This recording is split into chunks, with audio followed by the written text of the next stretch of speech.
Determine اور visionary تیاری تھی پاک فضائیہ کی کہ جب بھی ہوا میں آیا, یہ تکا نہیں لگتا کہ 8 میں سے 4 رافیل نکل آئے اتفاق سے, پلانڈ تھا, یہ ڈیڈیکیٹڈ تھا کہ یہ مائٹ ہے, یہ مت ہے, یہ قسم کی ایک غرور یا انا توڑ دے گا اگر یہ رافیل ہم نے ٹارگٹ کر لیے. اور وہی ہوا کہ انڈیا کی ول ٹو فائٹ ختم ہو گئی جب ہوا میں 4 رافیل پلس 4, زمین پر آپ نے دیکھا S-400, اور سمندر میں ان کو وکرانت لانے کی ہمت ہی نہیں ہوئی.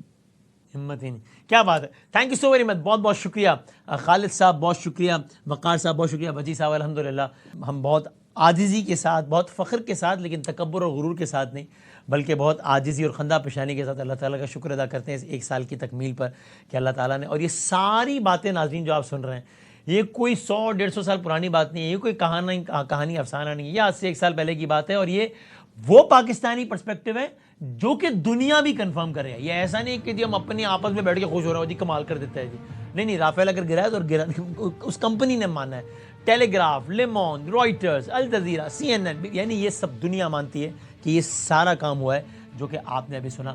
اللہ تعالیٰ ہمیں ایسی کامیابی اور کامرانی عطا فرمائے. انشاءاللہ دنیا نے یہ دیکھا کہ یہ جنگ کرنا بھی جانتے ہیں, یہ لڑنا بھی جانتے ہیں, اور یہ امن کروانا بھی جانتے ہیں. یعنی کہ میں آپ کو اس موضوع سے نکال کے اس موضوع پہ لے آیا کہ ایران امریکہ معاملہ, کہ جس میں مزید کچھ پیش رفت ایسی ہوئی کہ جس سے ایسا لگتا ہے کہ کیا معاملہ کسی فائنل مرحلے کی جانب, امن کی جانب بڑھ رہا ہے. اگرچہ ڈونلڈ ٹرمپ نے کہا ہے کہ بمباری بھی ہو سکتی ہے, اور شدید ایسی بمباری ہوتی ہے جو پہلے کبھی نہیں ہوئی. یعنی انہوں نے اس طرح کی بات کی ہے کہ اب اگر ایران ہماری بات, ہم نے ڈیل آفر کی ہے اور یہ مان لیتا ہے تو ٹھیک ہے, ورنہ جو ہے وہ یہ ہو جائے گا معاملہ. کس چیز کا امکان زیادہ ہے, پاکستان کا کیا کردار ہے؟ ابھی 14-15 مئی کو ٹرمپ نے جانا ہے چائنا بھی, تو اس کا اس سب سے کیا تعلق ہے یا نہیں ہے؟ ذرا ایران امریکہ سچویشن پہ آپ کو اپڈیٹس اور تجزیہ دیتے ہیں چھوٹے سے بریک کے بعد.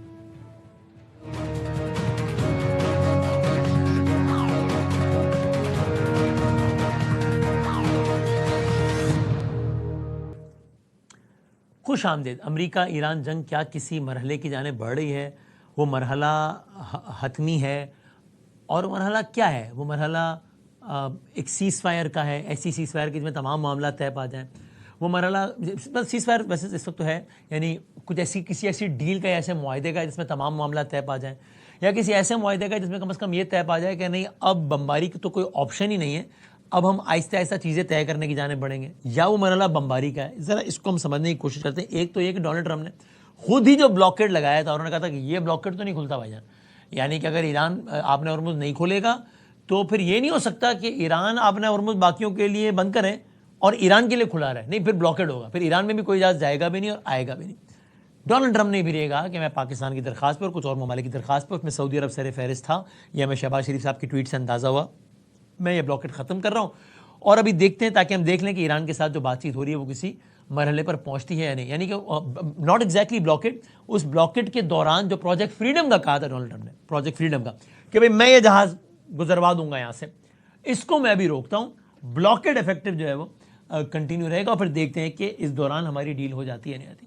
اور ساتھ ساتھ اب ڈونلڈ ٹرمپ نے یہ بھی کہا ہے کہ اگر ڈیل ہو جاتی ہے تو ٹھیک ہے, نہیں ہو جاتی تو انفارچونیٹلی ایسی بمباری کرنی پڑے گی جیسے کبھی ہوئی. اور مارکو روبیو نے تو کمال ہے, یعنی اس سے پہلے تو خالی تجزیہ ہوتے تھے نا کہ یار ایسا لگ رہا ہے کہ ساری جنگ ہی ہرمز کھلوانے کے لیے, تو بھائی جان ہرمز تو کھلا ہوا تھا پہلے یار, یہ آپ نے ایک نئی سچویشن کریٹ کی ہے, اور اب ایسا لگ رہا ہے کہ اس کو اگر آپ نے پہلے والے مقام پہ لے آئے جہاں پہلے تھی تو آپ کہیں گے دیکھا میں نے یہ کروا دیا, تو یہ تو جنگ سے پہلے ایسے ہی تھا. تو مارکو روبیو نے تو ان واٹ ایور ورڈز کہہ ہی دیا. ابھی آپ دیکھیے کہ جس کا خلاصہ یہ لگتا ہے کہ ابھی ہمارا مقصد یہ کہ جیسے پہلے ہرمز تھا نا ویسا کرنا ہے ہمیں. یہ دیکھیں مارکو روبیو نے کیا کہا. As President Trump has said, and the facts clearly bear out, the United States of America holds all the cards. There is no scenario here in which if they decide to join a ladder of escalation, they wind up getting the last say. But our preference is for these straits to be opened to the way they're supposed to be opened, back to the way it was. Anyone can use it, no mines in the water, nobody paying tolls. That's what we have to get back to, and that's the goal here. ذرا سمجھنے کی کوشش کرتے ہیں. کامران یوسف صاحب join کریں گے ہمیں, کرنٹ افیئرس کے ایکسپرٹ ہیں. احمد حسن العربی صاحب مڈل ایسٹ افیئرس کے ایکسپرٹ ہیں. میں دونوں کا بہت شکر گزار ہوں. اس دوران اور ڈیولپمنٹ بھی ہے. پاکستان کی اور ایران کے اعلیٰ عہدیداران کی بات ہوئی ہے. ایران کے وزیر خارجہ چائنا بھی موجود ہیں, ٹرمپ نے بھی چائنا جانا, تو بہت کچھ ابھی چل بھی رہا ہے. اور سعودی عرب کے کردار کی بات ہوئی ہے. شہباز شریف صاحب کے ٹویٹ سے اندازہ ہوا ہے کہ یہ جو پروجیکٹ فریڈم ختم کرنا ہے, یہ اس میں پاکستان کے ساتھ سعودی عرب کا بھی کردار تھا. کامران یوسف صاحب, ذرا خبروں اور معلومات اور تجزیے کی روشنی میں آپ بتائیے نا کہ آپ کو کیا لگتا ہے ممکنہ طور پر اگلا منظرنامہ اس صورتحال کا کیا ہوگا؟ یعنی آج سے 5-10 دن بعد زیادہ امکان آپ کو کیا لگتا ہے کہ صورتحال ایسی کی ایسی ہوگی, یا خدا نخواستہ بمباری کی طرف ہوگی, یا کوئی ایک مرحلہ طے ہو چکا ہوگا معاہدے کی صورت میں؟ کامران صاحب. ہاں, میرا خیال ہے کہ جو اس وقت حالات بتا رہے ہیں, اگر تو جو بمباری والا سین ہے وہ میرے لیے میرے خیال میں بڑا حیران کن ہوگا, کیونکہ جو انڈیکیشنز آ رہی ہیں اس میں تو یہی ہے کہ امریکی صدر ٹرمپ بھی اور ایران پبلک سٹیٹمنٹ جو مرضی دے رہا ہے, آئی تھنک وہ بھی چاہتے ہیں کہ اس جنگ کا خاتمہ ہونا چاہیے. اور پھر جو سب سے امپورٹنٹ بات ہے کہ اس میں جو ریجن کے ممالک ہیں اور ایون بیونڈ ان کے بھی اگر آپ بیانات دیکھیں, خاص کر کے چین کے دورے کی آپ نے بات کی, ایران کے وزیر خارجہ وہاں پر گئے تھے, اور وہاں کا جو سٹیٹمنٹ ہے وہ بھی دیکھیں, وہ بھی چاہتے ہیں کہ یہ جنگ جو ہے وہ پرماننٹلی کلوز ہونی چاہیے. اور جو ابھی باتیں بھی ہو رہی ہیں, اگر آپ آج پاکستان کی بات کریں تو میرے خیال میں جب سے یہ تنازع شروع ہوا تو پاکستان بڑا محتاط رہا. میرے خیال میں اس کی وجہ بھی ہے کہ پاکستان ایز اے میڈیٹر کوئی بھی چیز پری میچورلی بتانا نہیں چاہتا تھا. لیکن جو میں کلوزلی چیزیں فالو کر رہا تھا, میرے لیے جو ایک پلیزنٹلی سرپرائز تھا کہ دفتر خارجہ کے ترجمان نے ایک بڑا پازیٹیو سٹیٹمنٹ دیا کہ ہم توقع کر رہے ہیں کہ شاید سونر اور لیٹر جو ہے, سونر رادر دین لیٹر جو ہے وہ یہ جو معاہدہ ہے وہ ممکنہ طور پر ہو سکتا ہے. تو جو میں ایٹ لیسٹ منظرنامہ دیکھ رہا ہوں اگلے 4-5 دنوں میں, مجھے تو تھوڑی پازیٹیو پکچر نظر آ رہی ہے. لیکن اگین اٹ آل ڈیپینڈس کہ ایران کے جواب کا انتظار ہے جو امریکہ نے پروپوزل دیا ہے, ایران اس پر کیا رد عمل دیتا ہے. اور اگر تو ان کی طرف سے پازیٹیو رپلائی آیا تو مجھے لگتا ہے کہ امریکی صدر ٹرمپ جو ہیں اپنا جو چین کا دورہ ہے اس سے پہلے وہ یقینی طور پر چاہیں گے کہ ایران جو جنگ ہے اس کا کسی حد تک کوئی انڈرسٹینڈنگ کے تحت خاتمہ ہو جائے. اوکے. اور کچھ ایسا منظرنامہ کامران بھائی کہ جس کی ہم امید کر رہے تھے آج سے کچھ دنوں پہلے کہ پاکستان میں اعلیٰ ترین امریکی, ایک موقع پہ تو صدر ٹرمپ کی بات ہو رہی تھی, اعلیٰ ترین امریکی عہدیدار ایرانی عہدیدار ہوں اور کچھ طے ہو, اس کا امکان بالکل خارج سے امکان سمجھا جائے یا نہیں؟ اگر آپ جو کہہ رہے ہیں کہ امکان اس بات کا ہے کہ بمباری کا, تو بہت ہی مشکل ہے, آپ کو حیرت ہوگی, کسی نہ کسی مرحلے پر پہنچے گا یہ, تو یہ جو کچھ ہوگا یہ ممکنہ طور پر پاکستان میں ہی ہوگا جیسا ہمیں کچھ دنوں پہلے بہت توقع تھی. میرا خیال ہے کہ اس کا بالکل امکان موجود ہے, کیونکہ ابھی بھی امریکی صدر ٹرمپ کے چین کے دورے میں آج اگر ملا لیں تو 1 ہفتے کا وقت باقی ہے, اور ہم توقع کر رہے ہیں کہ مے بی آج یا کل ہو سکتا ہے کہ ایران کی طرف سے جو جواب ہے وہ مل جائے. حالانکہ آج ایران کے وزیر خارجہ کی پاکستانی وزیر خارجہ سے بات ہوئی ہے, جو بیانات سامنے آئے ہیں اس میں تو ایسا انڈیکیشن نہیں ملا کہ باقاعدہ طور پر ابھی انہوں نے رسپانس دیا ہے یا نہیں دیا. تو اگر اگلے 24 گھنٹوں میں ایک رسپانس آ جاتا ہے, وہ رسپانس پازیٹیو ہوتا ہے, تو اب سے لے کر, اور ان کا جو چین کا دورہ ہے بیچ میں اتنا ٹائم ضرور ہے. آج بھی میں کسی جگہ پہ موجود تھا تو جو ڈپلومیٹک کمیونٹی ہے یہاں پر, تو وہاں پر ڈیفینیٹلی یہ ابھی بھی چیٹر ہے کہ امریکی صدر ٹرمپ جو ہیں وہ بالکل کریڈٹ بھی لینا چاہتے ہیں یہ جنگ اگر روکیں گے, اور دوسرا میرے خیال میں وہ پاکستان کو بھی کریڈٹ دینا چاہتے ہیں. وہ پہلے بھی ذکر کر چکے ہیں کہ اس ساری جنگ کے اندر پاکستان کا ایز اے میڈیشن بہت زبردست رول رہا ہے, بلکہ وہ سول میڈیٹر رہے ہیں, اور وہ چاہتے ہیں کہ اگر یہ ڈیل کلوز ہو تو وہ پاکستان میں ہی کلوز ہو. تو اگین وائل بینگ ویری کوشس, یہ کوئی حیران کن خبر نہیں ہوگی کہ اچانک آپ کو یہ خبر ملے کہ ایک تو معاہدے کے قریب پہنچ گئے ہیں اور امریکی صدر ٹرمپ چین جاتے جاتے کچھ گھنٹوں کے لیے اسلام آباد رکیں اور یہاں پر آ کر وہ معاہدے پر دستخط کریں. بالکل صحیح. پلیز ہمارے ساتھ رہے گا. احمد صاحب, آپ بھی اس بات سے اگری کرتے ہیں کہ یہ چیزیں اس طرف ہی بڑھنے کا امکان زیادہ ہے جس طرف کامران صاحب اشارہ کر رہے ہیں, اور بظاہر جو سامنے نظر آ رہا ہے وہ تو ایک بڑی رکاوٹ بظاہر یہ نظر آ رہی ہے نا کہ ٹرمپ کہتا ہے ناکہ بندی تو ختم نہیں ہوگی, یہ نہیں ہو سکتا کہ آپ ہرمز سب کے لیے بند کریں اور آپ کے لیے کھلا رہا ہے, اور ایران کہتا ہے کہ ناکہ بندی تو ایک ایکٹ آف وار ہی ہے, اس ماحول میں تو پھر ہم کچھ طے نہیں کریں گے. اور دوسرا جو رپورٹس آتی ہیں کہ جناب وہ ایران کہتا ہے جوہری معاملے پہ بات ذرا آگے ہو جائے, بعد میں ہو جائے اگلے مرحلے, اور یہ ٹرمپ کہتا ہے, ٹرمپ ہر دوسرے سانس میں کہتا ہے کچھ بھی ہو جائے ایران کے not have a nuclear weapon. بظاہر یہ جو کچھ رکاوٹیں نظر آتی ہیں کتنی بڑی رکاوٹیں ہیں یہ؟ جی بہت شکریہ وسیم بھائی. دیکھیں میں کامران صاحب کے ساتھ 100% متفق ہوں. جو باتیں انہوں نے کہی ہیں ایگزیکٹلی مجھے بھی ایسا ہی لگتا ہے کہ اسی طریقے سے چیزیں انفولڈ ہوں گی. دیکھیں جب ڈپلومیسی میں جب آپ کا ٹیبل از سیٹ ٹاکس کے لیے تو آپ کے پاس اپنی ٹیبل کے اوپر لیوریج کو کریٹ کرنے کے لیے بڑے لمیٹڈ ہتھیار بچتے ہیں, جس میں سے سب سے امپورٹنٹ ہتھیار جو ہوتا ہے وہ ریٹرک ہوتا ہے. ریٹرک آپ کی ڈپلومیسی کو جو سپیس ہوتی ہے ٹیبل کے اوپر اس کو آپ کو لیوریج دیتا ہے اور اس سپیس کو انکریز کرتا ہے, اور اس کا استعمال امریکہ بھی کر رہا ہے اور ایران بھی کر رہا ہے. دوسرا جو ریٹرک ہوتا ہے, بیانیہ ہوتا ہے, یہ جو بیانات آ رہے ہیں امریکہ کی طرف سے بھی شارپ ہو رہے ہیں, ایران کی طرف سے بھی شارپ ہو رہے ہیں, اس کا دوسرا ایک بہت امپورٹنٹ ریزن یہ ہوتا ہے کہ آپ کی جو ڈومیسٹک آڈینس ہے یہ اس کو سیٹسفائی کرتے ہیں. سو آپ دیکھ رہے ہیں کہ جیسے جیسے کنسالیڈیشن, آپ پرانے Dutton agreement, good Friday agreement, یہ سارے اگریمنٹس آپ پڑھیں, ان کو پڑھ کے آپ دیکھیں تو آپ کو ریئلائز ہوگا کہ جب کنسالیڈیشن کے قریب معاملات جا رہے ہوتے ہیں تو تب جو ریٹرک ہوتا ہے وہ تھوڑا شارپ ہونا شروع ہو جاتا ہے. اور ڈپلومیٹس کی یہ بیسک انڈرسٹینڈنگ ہوتی ہے کہ جو ریٹرک شارپ ہو رہا ہے یہ ڈومیسٹک آڈینس کے لیے ہے, یہ دوسرے ایڈورسری کے لیے نہیں ہے جس کے ساتھ آپ معاہدہ کر رہے ہیں. سو آئی تھنک ابھی اسی معاملے میں بھی دیکھ لیں تو جو سیز فائر ہوا ہے جو کہ سب سے پہلا ایکٹ تھا جنگ بندی رکنے کا, اس سے کچھ گھنٹوں پہلے کا بیان تو یہ تھا نا کہ آج کی شب ایک تہذیب کے خاتمے کی شب ہے. بالکل. اور آپ یاد کریں وسیم بھائی جب رائزنگ لائن 1 ہو رہا تھا تو تب یہ کہا تھا ایویکویٹ تہران, اور اس کے 48 گھنٹوں کے اندر اندر جو ہے وہ جنگ ختم ہونے کی, پیس اور امن اور نیگوسیشن کی باتیں شروع ہو گئی.